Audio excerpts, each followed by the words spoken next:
What's going on? So, where do the Golden State Warriors dynasty rank? You have to call it a dynasty. 4 rings, 6 finals, and a decade plus. The greatest backcourt ever. Steph Curry considered the greatest shooter ever. One of my top 10 players ever. I was watching Ocho, unfortunately, first thing first, because sometime not first thing first, one of them with that turkey on there. But he was talking about the last 40 years. And you talk about the Lakers and the Celtics in the 80s. You talk about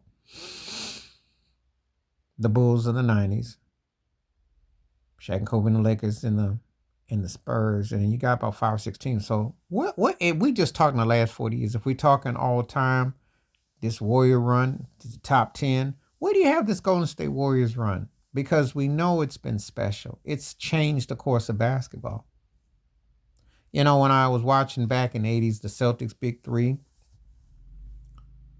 the Lakers Showtime, the Bulls multiple three-peats, Shaq and Kobe's three-peat dominance, the Spurs Duncan and Robinson and Parker Ginobili, later Kawhi, Popovich, incredible run. And then you got the Spurs. No, and the thing about it is this. There aren't that many in the last, once you get past Bill Russell's Celtics in the 60s, there aren't that many dynasties. You think about it. When you really say that, right, it's not as many as you think, because there was parity in the 70s. And in the 80s, the Lakers were the first to back to back. And then the Pistons did it. And of course, the Bulls won and ran off, and then you got the Shaq and Kobe. But wasn't a lot of the Spurs never back to back. The Heat did. That's the last team to do it. But it's hard to do consistency, and then how you win, and then where you go. The Warriors did it. They're the last to do it. The last few years after the Warriors lost to Toronto, the Lakers bubble, Milwaukee won, Golden State won, Denver won. So you've had an influx where it is becoming something harder. That's what makes what Steph and the Warriors did pretty special, especially considering that they never had a dominant center and they were all shooters perimeter. They changed the course of basketball. But the question is, where does Golden State Warriors dynasty rank for you? Now, for me, they weren't better than the Showtime Lakers, and they weren't better than the Celtics of the 80s, and they weren't better than the Bulls of the 90s, and they weren't better than Shaq and Kobe. They about running neck and neck with the Spurs with Duncan in them, even though I think the Spurs might got them. But if I go over the last 40 years and I have a top five, they're in the top five, but they're probably, putting everything in perspective, they probably number five. But they are the most important team, I would say, overall, because they were a dynasty and they won multiple rings and the core of the guys were together. Because I have to do that. There is no question in my mind they are better than any team that won a couple rings, or a team that won one ring.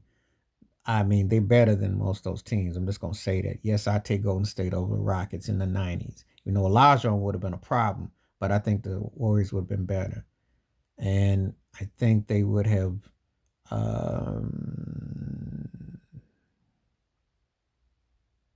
Golden State against Detroit 20 years ago would have been interesting. It depends on what rules you play by. See, this is the interesting thing. It depends on what rules we play by. We play by those old school rules. I don't know, Richard Hamilton or Chauncey can hang with Clay and Steph on the perimeter, but also Rasheed Wallace would have been a problem. So, and nobody was going to mess with Ben back then. So I don't know.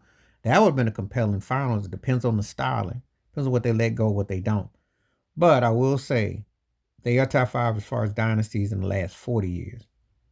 Overall, maybe not, but their impact is felt. So it's a real interesting polarizing topic when you're talking about where they are and what will happen. And I don't know what's going to happen. I know Clay's going to have to take less than less, but like Charles Barkley said, you can take less money, you're not getting better. They got a big decisions to make. But it was a great ride and great run. Make no mistake about it.